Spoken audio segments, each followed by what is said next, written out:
नमस्कार, आप देख रहे हैं सी न्यूज भारत। तो मैं हूं आपके साथ प्रिया श्रीवास्तव। वक्त हो गया न्यूज बुलेटिन का। इस न्यूज बुलेटिन में बात होगी भंडारा की और बताएंगे कि क्यों त्रिमूर्ति चौक में जमकर की गई नारेबाजी।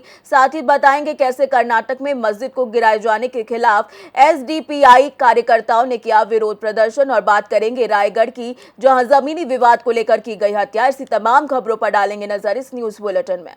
खबर भंडारा से है, जहां पर शहर में शिवसेना उद्धव ठाकरे गुट ने विश्राम भवन से नारेबाजी करते हुए जिला कलेक्टर ऑफिस के सामने त्रिमूर्ति चौक पर जमकर नारेबाजी करते हुए प्रदर्शन किया और जम्मू कश्मीर में हुए हमले के खिलाफ जमकर नारेबाजी करते हुए शिवसेना का कड़ा विरोध किया। इस समय शिवसेना जिला प्रमुख संजय रेहपाड़े, विधानसभा प्रमुख नरेंद्र पहाड़े, युवा सेवा जिला पदाधिकारी श्रीकांत मेश्राम समेत कई कार्यकर्ता मौजूद रहे। भंडारा से सी न्यूज संवाददाता निश्चल योनोरकर की रिपोर्ट। खबर कर्नाटक से, जहां शुक्रवार को एसडीपीआई कार्यकर्ताओं ने बेलगाम में महाराष्ट्र सरकार द्वारा कोल्हापुर जिले के विशालगढ़ में एक मस्जिद को गिराए जाने के खिलाफ विरोध प्रदर्शन कर आक्रोश व्यक्त किया। इस दौरान एसडीपीए के कार्यकर्ताओं ने सरकार को चेतावनी देते हुए कहा कि महाराष्ट्र सरकार की जिद के कारण विशालगढ़ मस्जिद को नष्ट कर दिया गया, जो पूरे मुस्लिम समुदाय का अपमान है। उन्होंने चेतावनी दी कि तोड़ी गई मस्जिद को उसी स्थान पर बनाया जाए, वरना आने वाले दिनों में देश भर में संघर्ष किया जाएगा। कर्नाटक से सी न्यूज संवाददाता रमजान मुजावर की रिपोर्ट।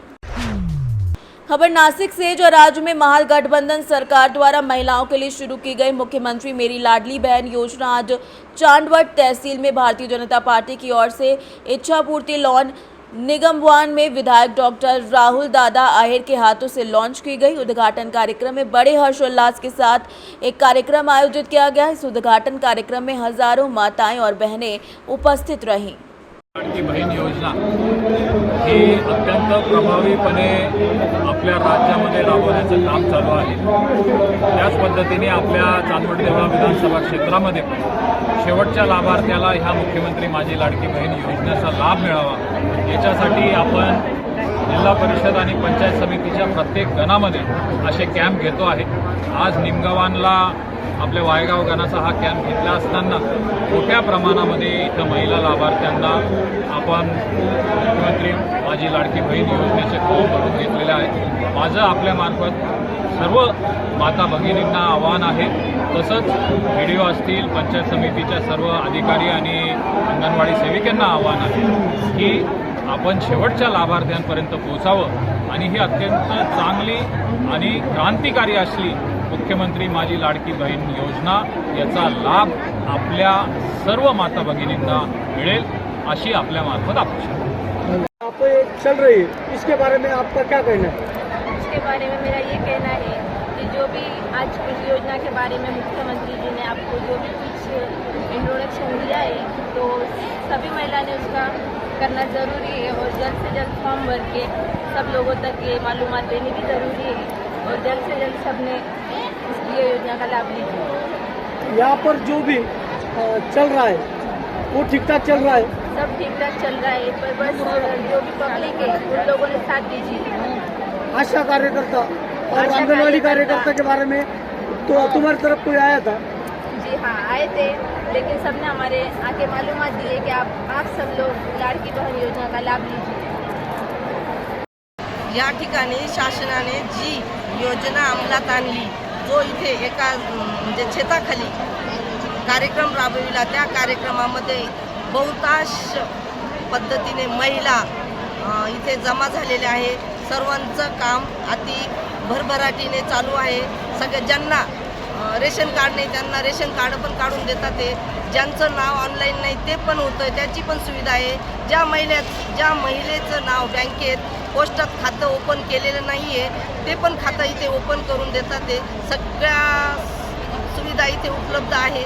सगळ्यांचे धन्यवाद आणि सर्व प्रशासनाचे, शिंदे साहेब मुख्यमंत्री यांचे खूप खूप धन्यवाद।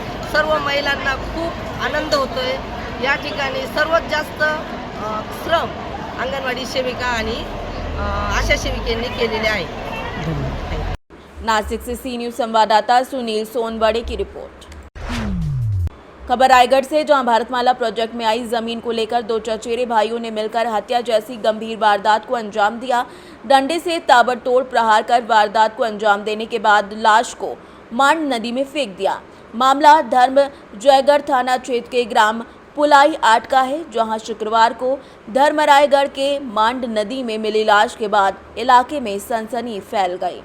थाना धर्मजगढ़ अंतर्गत एक पुलाई 8 गांव है, वहां से एक सूचना प्राप्त हुआ था कि जमीन विवाद को लेकर आपस में चचेरे भाइयों के बीच में विवाद हुआ था।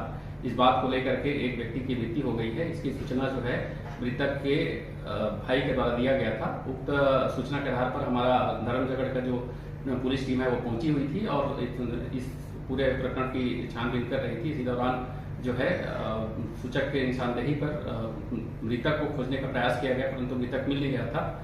तमाम कोशिश के बाद जो है अंततः जो आरोपी है उसको सख्ती से पूछताछ किया गया और पूछताछ करने पर उन्होंने ये स्वीकार किया कि चचेरे भाइयों में आपस में लड़ाई हो रही थी। दो भाई जो थे, जिसमें नाम है दशरथ और कार्तिक, इनके मध्य लड़ाई हो रहा था। इसी दौरान जो है दशरथ वहां पर पहुंचा और देखा कि उसके छोटे भाई कार्तिक के साथ विवाद हो रहा था, लड़ाई हो रही थी। इस बात को लेकर के उन्होंने डंडे से मृतक जो बलराम है उसके ऊपर वार कर दिया। ताबड़तोड़ वार करने से बलराम की मृत्यु वहीं पर तात्कालिक हो गई थी और मृत्यु होने के पश्चात जो दशरथ है उन्होंने उसको अपने बाइक में बांधकर घसीटते हुए ले जा रहे थे। कुछ दूर तक ले जाने का प्रयास किया, परंतु नहीं ले जा पाने में असफलता मिली जो है। उसके बाद उसको अपने ट्रैक्टर ला करके ट्रैक्टर के जो पीछे जो नागर रहता है उसमें उसको बोरे से बांध करके सील करके उसके ऊपर में डाल दिया था।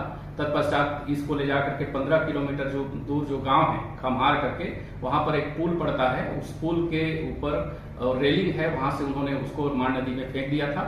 और उसके पश्चात जो है ये बहते बहते 700 मीटर के अंतराल में मिला हुआ है और पुलिस वहां पर जाकर के घटनास्थल का निरीक्षण किया उसके निशानदेही पर और शव को अपने अधीन करते हुए शव का जो है मुआयना, पंचनामा और शव को विधिवत रूप से पीएम के लिए भेजा गया है। वहां पर आज रात्रि होने की वजह से पीएम नहीं हो पाई है। घटना में कितने आरोपियों को पकड़ा गया था? घटना में 2 आरोपी हैं, दशरथ जो कि मुख्य आरोपी है और कार्तिक, ये दोनों ही इसके मुख्य आरोपी हैं जिन्हें पुलिस अभी हिरासत में ले लिया है और भी पूछताछ जारी है। पूछताछ के बाद और भी तथ्य आने की संभावना है। हत्या का कारण यह है कि ये तीनों जो है आपस में चचेरे भाई हैं। इनका जमीन जो है भारतमाला योजना के तहत जो रोड बन रही है उस रोड में निकला हुआ था।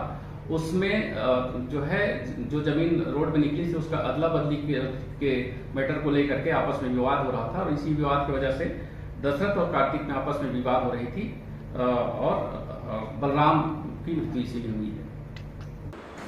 रायगढ़ से सी न्यूज संवाददाता सुनील जोल्हे की रिपोर्ट। फिलहाल इस न्यूज बुलेटिन में इतना ही। देश दुनिया की बाकी खबरों के साथ जुड़े रहने के लिए आप देखते रहिए सी न्यूज भारत।